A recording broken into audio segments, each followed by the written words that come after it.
Sometimes I just like hit play without really looking at myself. Whew. Okay, here we are. So some things I didn't know about van life. We're gonna get right into it because yeah. Disclaimer.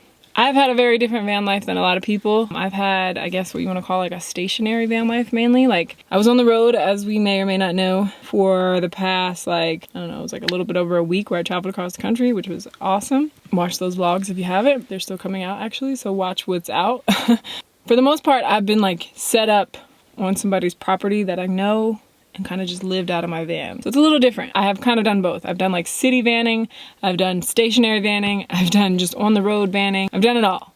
Not everything has been on the internet for you to see, but just know that I have experienced all of that. All right, first thing that I wish somebody told me that I didn't realize, researching things and looking things up is more tiring than driving. I think looking up campsites, looking out the distance between your locations, looking up the nearest bathroom, looking up where you can take a shower, where the closest gym is. Just all of the research that you have to do every single day when you're on the road in a van, that to me personally was one of the most tiring things. It just got so draining, like, okay, how far away is this? Okay. How long can I stay at this campsite? Does this campsite have this? What is the terrain like? Because I have an older 1991 Ford Econoline 150 and she's an oldie and she can't go up certain things or on certain things.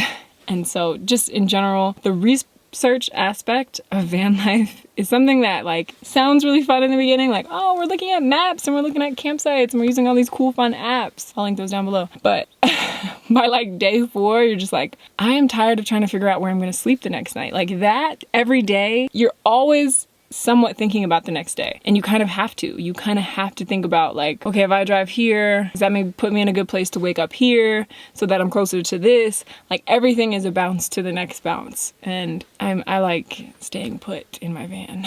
I was gonna bounce all around my van in this video and like give you cool backgrounds and stuff, but it's like really hot in California. Hey, Yogs.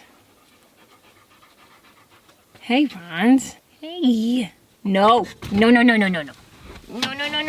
You know, come in. I come out there soon. Sorry, my brother is back with the dogs. Yeah, as I was saying, I was gonna bounce all around, but there's just too much happening. Dogs and hotness. Second thing, the community of campers in general is amazing. I did not realize how cool everybody was, how helpful everybody was. It's just such a community, like everybody just gets it. And just throughout my whole process of having a van and meeting other vanners, I remember one time in Asheville, just driving, and I passed another old van, and it was kind of like how motorcyclists always do that little, you know, the little thing motorcyclists do. It was kind of like that, but van life version. I was pulling off to go to a grocery store or something, and she happened to just pull into the same parking lot and just straight up came up to me and was like, hey, if you need somewhere to sleep, like I lived in my van for like 2 years. I just got a house. My driveway is your driveway. And I was just like, what? She's like, cause I get it. And it was just the coolest like exchange. This I kind of heard other people say, but experiencing something is way different than hearing it. It gets messy in here so quick. I am always sweeping. I am always cleaning. You're always pulling something out to get to something else, at least in my setup. Maybe other people have more efficient things, but I don't have a Sprinter van. Again, I have a van. I can't stand in here. So it's a way different type of van life, I feel like. I feel like a lot of the vanners that you see, I don't know why I'm calling them vanners. Where did that? But all the van lifers that you see now are these beautiful Sprinters where people stand up and they have all this room. I don't have all that room. I got this little square right here in my bed. Now I'm almost done.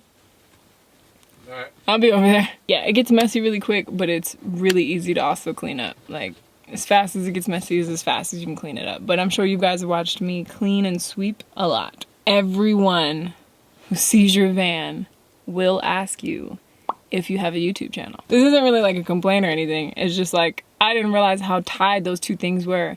Me personally, like, I guess now I'm a van life YouTube, but I really still don't feel like I am. I know I'm living in my van and I have a YouTube channel, so like, yes, you are, Casey, but I just feel like it's just kind of like a part of my lifestyle. Like, it's not like a thing. If you can hear my brother doing breath work, deal with it. He actually just asked me if I want to go join him, so I'm gonna hurry this up. I can fit a lot of people in here despite the space that I don't have. I have fit up to, I want to say 10 or 12 people. One of the first connected campings, if you're not familiar, it's an experience slash event affair thing that I'm a part of and I co-own. But anyway, we had like everyone in here. The entire camp was in here comfortably. Like nobody was on top of each other or anything. And it was really mind-blowing to me. I just had to throw that in here because I remember thinking that like, wow, I can only have like one other person in here and that kind of sucks. But I had like 12 people in here. I feel like you guys might be looking for a lot more negatives, but I don't have that many because I'm not paying rent. And that is the biggest positive I could think of. But I will say another positive here. I didn't also realize like the community's awesome, but just in general, people are really awesome. I've just had a lot of genuinely nice people want to help me, like including you guys. So many of you guys are just like, oh, come to my farm, come to my land, da da da da. And I'm just like, what? Okay. I didn't expect that at all. I thought I would, you know, be figuring it out like everyone, but I'm super grateful for the community I have online. Even just straight up strangers. I remember being in Savannah in Georgia, and I just really needed to go to the bathroom. I was parked outside of a vacation rental, and it was like somebody's wedding or something, and they were all on the porch, and they like saw me in my van, and they all came over and just were asking all the questions people ask. Where do you pee? Where do you shower? All that stuff. And it was just so cool because I was like, can I please use the bathroom in your house? And they were just like, yeah, whatever you need. You can park and sleep here overnight if you need to. If you need any food, if you need any, like they were just so giving. Just even with tips and advice and places to park and things to avoid. Like people that know Ford cars have helped me with like things to know about Fords. It's just been like, wow, not all people are so shitty. All right, I have 5 other things that I didn't know about living in a van and van life and everything, but that is over on my Patreon if you want to go check it out. Share one of the biggest negatives that a lot of you have probably asked about, and I touch on it, just about like juicing and breatharianism and being a breatharian or liquidarian in a van and how that goes. Talked a little bit about that in that video. But yeah, hopefully this gave you a little bit of insight, a little bit of help if you're thinking about van life. It's one of those things you just gotta do. You'll never know it until you do it. You'll never truly know what it'll be like until you do it. You know, even me, I sat and watched videos just like you're probably watching, these exact ones of things I didn't know because I was like, okay, let me make sure I know what I'm doing. And they scared me a little bit, and you just realize how different everybody also is. Like, it's just a matter of your values, really. I remember watching one girl say, like, her sheets got so dirty so fast. And I was just like, I mean, you're living on the road. Like, that doesn't matter to me that much. But that matters to some people. You know, I know another girl that was talking about, like, just not having a full bathroom to take her makeup off. I don't wear makeup. So, you know, it's just a matter of what you care about, really. You really will learn those things living like this. And I think it's also, last thing I'll say, it's okay to try something and realize it's not for you.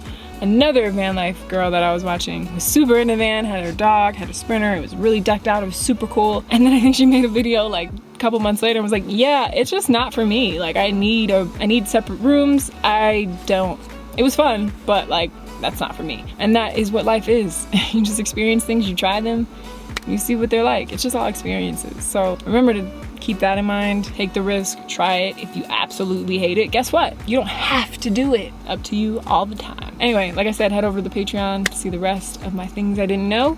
And yeah, see you guys in the next video. Peace.